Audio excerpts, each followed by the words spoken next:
back, as well as colleagues here presently. So I feel a bit guilty to have brought you in here on the Gorgeous stage. It's like we've taken you out of the light of the sun and brought you back into the cave. I apologize, but this should be fun. I'm going to introduce myself and my colleague Angelos Aniotis. Angelos, sorry. He's very generous and letting people naturally who are going to spend the next 2 hours with you talking about the relevance of antiquity to thinking about politics in the present. And so let me just tell you a little bit about Angelos before I begin. He joined us here at IAS this year, having come most immediately from All Souls in Oxford, where he had been since 2006, I want to say, is that right? 2006. Previously, he'd been at Heidelberg, where he had begun as an assistant professor and stayed there, but for interim at NYU, so that he was professor and chair of the Department of Ancient History from 1998 to 2006, serving as well while there as vice rector for international relations. And over the course of that time, periodically distinguishing his appointments, he has published remarkably productively, in all kinds of areas of ancient history, religion, economy, questions of war and power. He's also been a guiding force in the continued production of important volumes of epigraphy in the field, and has consistently in his work combined configurabilist's most careful attention to the particularity of ancient historical experience with broad concern for questions of social organization and political form. So he'll share that expertise with us this afternoon, and we're delighted to have him here at the Institute. It's a terrific appointment for the School of Historical Studies. I'm Danielle Allen. I'm the UPS Foundation Professor in the School of Social Science.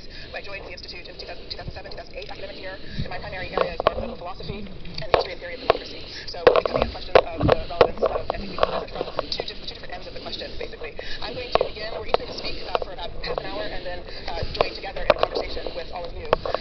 So I'll go first, and then Angelos after me. I was going to initiate the conversation by taking you into work I'm doing now on a very contemporary question, but for which work antiquity is helpful to me. So I wanted to essentially give you a case study. Here's one person trying to think about contemporary political questions and drawing on the resources of the past to do so. Is this useful or not? I think the framing question for any conversation about the relevance of antiquity to politics in the present is whether or not the use of antiquity, the belief that it's relevant, is a matter of accident or necessity. That is, do we continue to think about the Greeks and Romans simply because for centuries people have done so, and that it's an accident of tradition, or is there something intrinsic to the Greek and Roman experience, non-substitutable, such that when one draws on those resources, one is able to do work in thinking about politics that can't otherwise be done? That, I think, is the overarching question, and I look forward to jumping into it with all of you. So, anonymity and civility, discourse of the internet age. I've been recently trying to think about how to think about public sphere in the context of the internet, and in order to do that, one has to begin by starting with the concept of the public sphere. So I want to give you just two examples of 20th century philosophers who have paid attention to that concept. Hannah Arendt, the term public signifies two closely interrelated, but not altogether identical phenomena. It means first that everything that appears in public can be seen and heard by everybody and has the widest possible publicity. For us, appearance, something that is being seen and heard by others as well as by ourselves, constitutes reality. Compared with reality which cannot be seen and heard, even the greatest forces of intimate life, the passions of the heart, the thoughts of the mind, the delights of the senses, lead an uncertain, shadowy kind of existence, unless mentally they are transformed, deprivatized and de-individualized, as it were, into a shape to fit them for public appearance. Second, the term public signifies the world itself, insofar as it is common to all of us and distinguished from our own private place in it. Such a common world can survive the coming and going of generations only to the extent that it appears in public. It is the publicity of the public realm which can absorb and make shine through the centuries whatever man may want to save from the natural ruin of time. Jürgen Habermas took up Arendt's definition of the public almost exactly, essentially paraphrasing it in Structural Transformation of the Public Sphere, though not acknowledging the fact that he was doing so. But he was at least straightforward about what he was doing, that he identified Arendt's reliance on Greek categories. So, we're dealing with categories of Greek origin, transmitted to us bearing a Roman stamp. In the fully developed Greek city-state, the public life, Dibios Politikos, went on in the marketplace. But of course, this did not mean that it occurred necessarily only in this specific locale. The public sphere is constituted in discussion, or lexis, which could also assume the forms of consultation in the city and the court of law, as well as in common action, or praxis, be it the waging of war or competition in athletic games. So a scholar who wants to think about the public sphere in the contemporary context, when turning to the resources of philosophy, is immediately met with the resources of antiquity. We have an idea of the public sphere. Theoretically, that idea is Greek in its origin, but with a Roman stamp. And that idea focuses on speech in particular. So the public sphere is constituted in a particular kind of speech, too. Habermas's argument in particular goes on essentially to a notion of deliberation. So this is the speech of named individuals directly confronting each other, disagreeing, but working ultimately to a consensus. So this is a picture from the U.S. Constitutional Convention, which you probably recognized. So it's 92, because I gave a similar lecture to undergraduates at USC, and none of them recognized this picture. But in our contemporary world, that picture of the public sphere, the picture of reasoned deliberation, seems not actually to capture our experience. This is a trivial example, but a blog post by another athlete who spent too much time reading the blogs of her son, which I read with growing shock that he spirited opinions about this unnamed community. And she thought, well, maybe I'm just a mother and I'm a little too involved here, so perhaps I'm just getting one slice of the world of the internet. Maybe this doesn't really represent political or discourse generally now. So she looked at other kinds of blogs, and her views led her to the conclusion that all kinds of blogs are marketed with this sort of informal discourse. Political blogs, celebrity blogs, literary blogs, blogs. So how, within the image of the public sphere that philosophers Hannah Arendt and Jürgen Habermas give us, are we to think about the prevalence of in-civil discourse in the contemporary world? Let me just expand the examples from which are more significant. You'll remember the email that circulated about Barack Obama in the last election.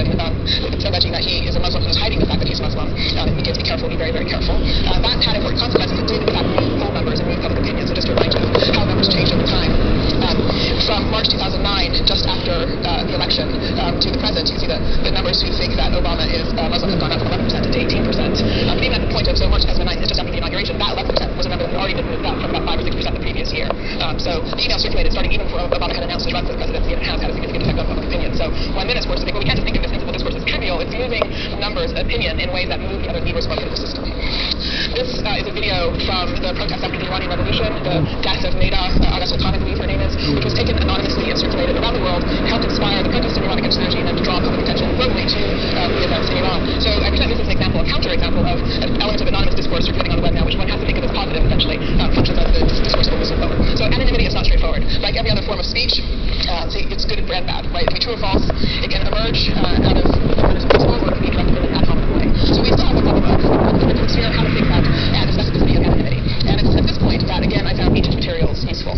So just as I began with the concept of the public sphere, which had ancient origins, and found that concept of the public sphere didn't really help me understand our current situation, I then found that by going back actually to the material out of which we had constructed that original measurement of the public sphere, that I could begin to see some other features of a public sphere that we might want to draw attention to. So the particular ancient resource I turned back to was Sophocles' Antigone. So we'll talk about this in a second, but let me just remind everybody of the plot of the Antigone. I'm sure you generally know it, but at any rate, after the death of Oedipus, his two sons, Polynices and Eteocles, agreed to share rule in the city of Thebes. Each is supposed to take a turn for a year, but after a year, Eteocles is not willing to give him the throne, and so Polynices attacks the city. So I always like to use this as an example that we should hold up brotherly love as the model of what we need in politics, right? Because here are two brothers, the original example of sibling rivalry. They fight over their city and kill each other in the battle. And so then the new king of Thebes, Creon, who was their uncle, brother of Oedipus, issues a decree that the body of Polynices should be left unburied because he's been a traitor to the city. Creon's niece, Antigone, so daughter of Oedipus and sister of Eteocles and Polynices, decides to bury her brother anyway, defying Creon. And most people think of the play of Antigone as being about Antigone. They think about it as this effort to adhere to the law of the gods, which require burial, and to prioritize that law over the law of the city, Creon's edict that Polynices should not be buried. But in fact, I would argue that the play is really about Creon. He is the figure who undergoes a fundamental transformation over the course of the play. Antigone is unrelenting in her angry nature and character. It doesn't change up until the point of her death. But the turning point in the play is the moment when Creon has gone to release Antigone. Let me tell you a little bit what has happened just before he did that. People have been consistently arguing with him to say that he should change course. He's not doing the right thing. And he doesn't listen. As you can see here, he says to the guard, "Do you not know even now how much your voice sickens me?" And the guard says, "Is the pain in your ears or in your soul?" And in exchange between Antigone and Creon too, Antigone tries to convince him again, "How can I win a nobler glory than by giving burial to my own brother?" Everybody here, just to say the chorus of elders, would admittedly approve if fear did not give their tongues. But to tyranny, blessed with so much else, has the power to do and say whatever it pleases. You alone, says Creon, out of all these leaders who see it that way, but Antigone, they do too, but for you, they hold their tongues. So it's a distorted public sphere, right? Public sphere where speech is not functioning, the tyrant is not hearing. People keep making this argument to Creon. Finally, the prophet Tiresias does manage to convince him. Tiresias says, "Go, release Antigone and bury Polynices." So Creon finally dashes off, but unfortunately hasn't quite listened. He goes first to bury Polynices, and only then afterwards to release Antigone. As a consequence, he arrives too late, just after she's hung herself, and just after Haemon has found her and has killed himself. So he's not listening, even at that final moment. He brings about the death of his son. And as he's approaching the cave, he hears Haemon's voice, and he says in the play, "Is that the voice of my son Haemon that I hear?" And the word for hear, there, Zuniani, is also the word for understand. It's the moment of recognition, the first time that Creon has recognized what he should have been hearing all along. And at that point, his son is dead, his wife is soon dead, he suffers through his downfall. So if one thinks of the play as being about Creon that way, then one also has to think about the play as being about speech and silence in a way that gives us a different picture of the public sphere. So let me say a little bit more about speech and silence and how we get a different picture of the public sphere from this. So Haemon, Creon's son, had said to him, "Dread of your glance forbids the ordinary citizen to speak such words as would offend your ear. But I can hear these murmurs in the dark, how the city moans for this girl, saying, no woman ever merited death less, and never died so shamefully for deeds so glorious as hers. Such is the word, fatus, shrouded in darkness, that silently spreads." So I'm going to focus on that Greek word fatus for a moment. It means generally common talk or rumor. It can also mean a word from heaven or an oracular word. And it's like or linked to another word fame in the Greek, which becomes fama in the Latin, which means rumor, but can also mean an utterance prompted by the gods. And we get the word fame, of course, from fama. And just to underscore the point that these words are associated with divinity, this is obviously not an ancient, but sort of German image sculpture of the goddess Fama. So some of you probably recognize it. At any rate, but the concepts are associated with divinity on the negative side as well as on the positive side. So the opposite of fame is blaspheme. Coming together with blasphemy, which means speaking the against slander. And there it's worth remembering that the word diabolos, which means slanderer, also means devil, and it is the word for which begets the devil. So a devil is ultimately a slanderer, somebody who passes along lies, often anonymous lies, and so forth. So the point there is that we have a discursive field around this silent speech, come back to Creon's phrase, words shrouded in darkness that silently spread. And the discursive context is both positive and negative. So anonymous words can be the words of the gods, and in Greek tragedy generally, the laws of the gods are often described as being authorless. They endure without a sense of their origin in terms of time or in terms of author, but similarly such talk about an author can be the talk of the devil, the slanderer instead. So that brings us into a way of schematizing this additional kind of talk which helps structure the public sphere. It can be divine or diabolic.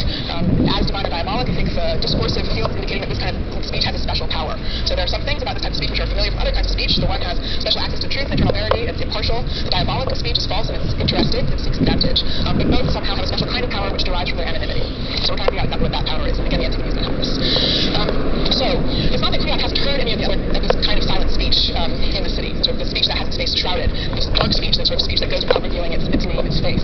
So he said, no, from the very first, certain men of the city were chafing at my edict and muttering against me, tossing their heads in secret, and they did not keep their necks duly under the yoke in submission to me. So he'd heard the muttering, but he misinterpreted it. And this is a good little piece of evidence that one of the things that goes on with anonymous speech is that shifts cost from the speaker to the listener. The listener has to figure out who's speaking, what their motives are, what the reason is for their anonymity. And in doing so, in making all those interpretations, a listener can go badly wrong, as Creon goes here. Okay, but so the power of anonymous speech is in putting extra burdens on the listener. That's one source of its power. The other source of its power, I think, comes from its close connection to the world of intimacy. So, read through the example in a second, but it's worth noting that anonymity and gossip are closely related to each other, of course, as social phenomena. And gossip is, in representations, literary and artistic, associated with women as opposed to men. So this is a good indicator, too, of the way in which anonymous speech can have a role in politics that has not been historically at the center of the frame in terms of our analysis of the public sphere. So insofar as women were not part of the public sphere until the 20th century, by and large, obviously major exceptions to the one with monarchs in different countries, but at any rate, insofar as women were by and large not part of the public sphere, the kind of speech associated with women, gossip, is also a kind of speech that moves around the margins of the public sphere. It moves in the private world mostly, but now and then can work its way into public life. And that's what we see happening in the Antigone. In fact, the play that begins and ends with the gossip of women at the edges of the city. So again, helps us to rethink what the figure of the public sphere is doing. Remember, of course, that Antigone, the play begins when Antigone, our character, drags her sister's baby outside the city gates and says, now what is this new edict that they say the general has just decreed to all the city? Do you know anything? Have you heard? It is of escape that evils from our enemies are on the march against our friends. Antigone answers that she hasn't heard anything. Antigone says, I know it well, so I was trying to bring them outside the courtyard gates to this end, that you alone might hear. So there's a special link of intimacy established through this conversation in the private space, which is the space of gossip, essentially. And similarly, at the end of the play, Eurydice gets her news about Chimon's death, and Elizabeth takes her away. People in Thebes, I heard your words as I was on my way to the gates to address to my palace with my prayers. And when at the same time I was listening to bolts of the gates to open it, the sound of the road to our house struck my ears. In terror, I sank back into the arms of my handmaids, and my senses fled. But when people hear news was, for I shall hear it with ears that are no strangers to sorrow. So the second source of anonymity's power, I would argue, is that it blurs this line between the formal but artificial line between private and public, and uses intimacy to establish trust that can have political consequences. So now then, I'd like to suggest that as we're dissecting anonymous speech, we can add a specific account of its power to our list of what the divine version is and what the diabolic version is. Okay. So where does that get us?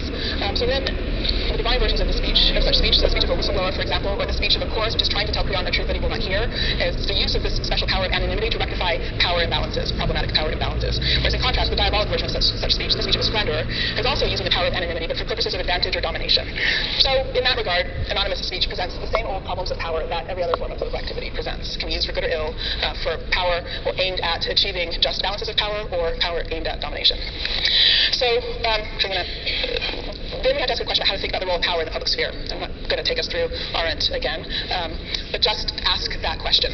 And this is a question which I think political theorists often formulate as a choice between whether to follow Plato and his story about the ring of Gyges, or James Madison and his view about the role of government in human life. So what's the ring of Gyges? In the Republic, this is a ring that makes its holder invisible. And the idea is, once a person's invisible, they can do anything they want. They can rape and pillage and acquire power and steal everybody's gold and so forth, acquire everything they want in the way of material goods and satisfaction without ever being held accountable, without anybody knowing that they're doing it. And so then Socrates asks the question, well, what would stop somebody from doing this if they could do it, if they could misuse power in this way? And the answer that Socrates gives, and that Plato seems to endorse, is that people's internal character needs to be cultivated in such a way that is toward virtue, so that even if given this sort of freedom and temptation, they would not use it for the sake of domination, but would instead use it for the sake of good action in the world. James Madison argued, on the other hand, that it wasn't possible to cultivate virtue in this way throughout his history, because then one needed government instead. And Socrates said, men were angels, but government would be necessary. So his argument is that we have to think about power, managing power, by focusing on the construction of institutions in order to make sure that nobody could actually, nobody had the freedom to take advantage of each other in the sorts of ways that might gesture out the phrase diabolical uses of power. So there's been a very long argument in the history of political philosophy about which approach to take. My own argument in terms of thinking about anonymous speech is one for a merger of the two. Both the argument that there are certain kinds of institutional forms that can help us deal with anonymity, but that we also need to think about cultivating various practices or habits of citizenship to support the just use of discourse in the public sphere. I'm not going to go through all of that now because that's not our purpose. Our purpose, as I said to start, is to think about the relevance of classics or thinking about contemporary political problems. And so I want to conclude just by drawing your attention to the different ways in which I've used antiquity in trying to think through this problem for myself, and try to then, once I've pointed out these ways, make a case that there is something necessary about the Greek and Roman case. It's not just the accident of tradition that makes it useful to me.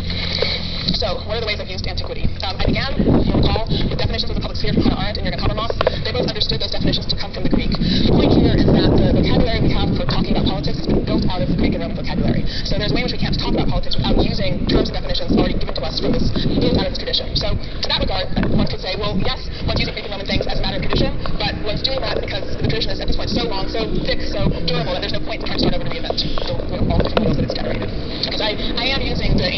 way. It's given us our vocabulary of politics, I'll continue to use it.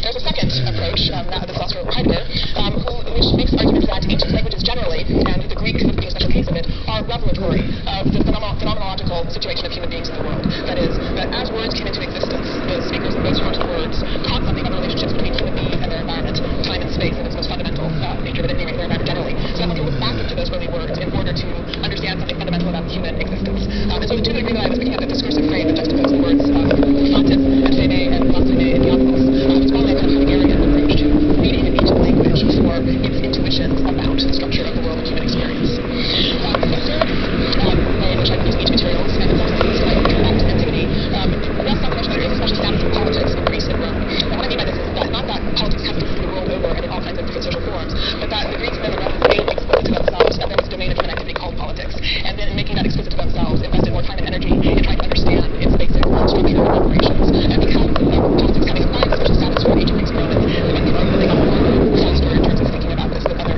cultures, and therefore give us an example of how to anatomize the political landscape. So this I'm taking from Benjamin Constant's argument of the ancients and moderns, where his argument is that the ancient politics was everything. Their lives depended on their sense of self, their meaning of their lives to themselves depended on their participation in politics, and their meaning of politics meaningful to themselves. The contrast of ancients to us, to the moderns, is where our orientation was towards commercial experience, trading, consumption, wealth gathering, so forth, but we didn't make our meaning for ourselves or things that our personal worth depended on. Politics is that's the Thomas was drawing. And then the final approach is one of the main sort of based on Freud, and obviously relied on things like Oedipus and so forth to talk about our psychological makeup in the present. Looking at the internal basic human problems, and so one can look to other answers from antiquity to how to think about those problems as resources. And so, as I said, I've used all four of these approaches in terms of drawing on the ancient world. I am, in my analysis of speech here, implicitly making an argument that the problems of truth and falsehood, sincerity and insincerity, the desire to share in an ethical way, construction of common lives in ways that are continuous from antiquity to the present. So I am relying on the form as well as on the other three. Have I said anything here then that makes the ancient Greek and Roman case necessary? It's really only the third point I think that makes the ancient Greek and Roman case necessary. The idea that they prioritized politics to themselves in their own explanation of what they were doing, and in so doing are teachers for the world in how to think about politics. That would be the proposal I would put to you this afternoon, and I imagine that you'll have lots of ways to take issue with it, so look forward to the conversation. So, can we have the lights off? Is that okay for the conversation? That's great. Thank you. And you don't have a mic, do you? Great. Okay. Put this on its table. Okay. Oh, okay. Great. Sorry for...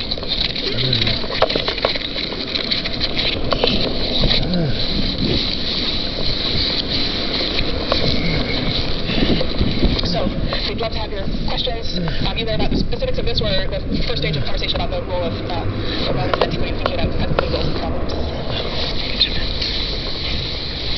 Using the silence, which was the subject of the Dr. Hans, I could make a short remark. I was fascinated by your reading of Antigone and the importance of anonymity in relations of power, and I have an additional case which shows the contrast between naming and remaining anonymous in power. And this is the example of the case of magic. In magic, in cursing, not in prayer for justice, but in prayer in general, the victim, the person who curses, is anonymous, whereas the person who is being cursed has a name. Sometimes this goes as far as the only thing that you need to do when you curse someone is just give his name and nothing else, whereas you remain in the safety of anonymity. And this also applies to ostracism, where you have thousands of angry men coming together with one single purpose, which is to harm someone, to inflict pain on someone else by writing his name, remaining themselves anonymous. And one can find perhaps an analogy in another subject that you are interested in, which is the internet. Again, the importance of anonymity, for instance, in having usernames, or not giving your name in your email account, having either aliases or numbers, and so on, in order not to be subject to the control, which is always applied by being named, not individually to be identified. That's a very helpful point, thank you. Yes, the hero's back here. You could say that anonymous voting is also a